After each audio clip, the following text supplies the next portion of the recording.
There is a silent killer of dreams, a thief of time, a deceiver that wears the mask of rest but leaves behind nothing but regret.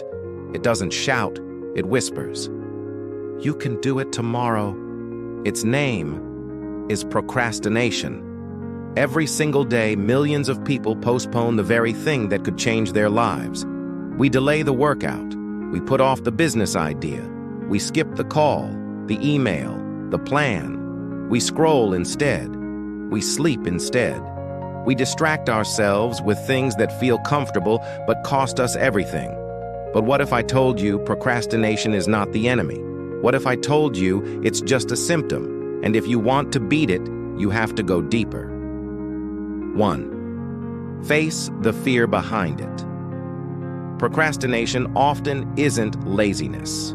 It's fear in disguise, fear of failure, fear of success, fear of being judged, fear of not being good enough. You delay the task because deep down you think, what if I try and I fail? But here's the truth. You will fail. Sometimes. And it's okay, because every master was once a beginner who failed more times than you've even tried. So the only way forward is through. Do it afraid. Do it imperfectly. But do it. 2. Break it down. We often procrastinate because the task feels too big, overwhelming, heavy. You look at the mountain and convince yourself it's too steep. But what if you just focused on the first step? Not the book, just the first sentence. Not the business, just the first email. Small wins lead to big victories. So break the task down, one tiny winnable step at a time. 3. Create a war room environment matters. You can't expect to win the battle of focus in a room full of distractions. Turn your space into a place of execution. No phone on the desk. No open tabs. No temptation within reach. Have a space that whispers to your mind, this is where things get done. The cleaner your space, the clearer your focus. Set deadlines, real ones. Someday is a myth. There is no calendar with the date, someday. Set deadlines, real ones. Put them on paper. Make them visible. Make them hurt a little. Because without urgency, your brain will default to comfort. And comfort kills ambition. 5. Reward action, not perfection. Perfection is procrastination wearing a fancy suit. You're not waiting for the perfect time. You're just scared. Reward yourself not when you finish the whole thing. Reward yourself when you start. Celebrate the act of moving forward, even if it's messy, even if it's half done. Movement is power. Start ugly if you must, but start. 6.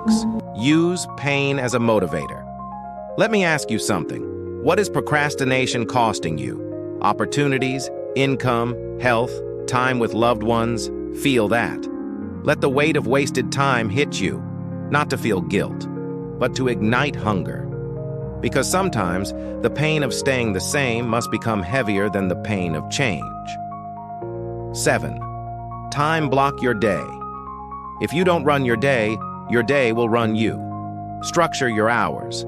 Set clear time blocks for deep work, rest, reflection. Use timers.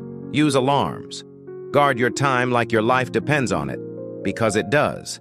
Time is your most non-renewable resource. Spend it wisely. 8. Visualize the future. You close your eyes. Imagine the version of you who no longer procrastinates. What do they look like? How do they feel when they wake up? What kind of life do they live?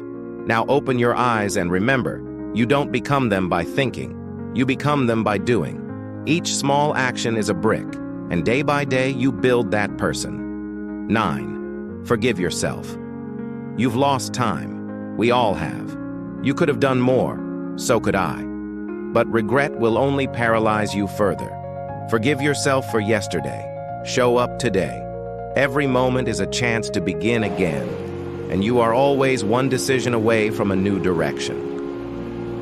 10. Remember why you started. Purpose beats procrastination. The deeper your reason, the stronger your fuel. Do it for the ones who believe in you. Do it for the version of you who never gave up. Do it because your story matters. You have one shot at this life, and you weren't born to scroll it away. You weren't born to watch others live your dream. You were born to build, to lead, to write your own chapter. So take the first step, then the next, then the next. Not tomorrow, not when it feels right, but now. You don't need motivation, you need discipline. And discipline is choosing what matters most, even when you don't feel like it. So go. Do it tired, do it scared, do it unsure, but do it. Because in the end, you don't want to look back and say, I could have been more.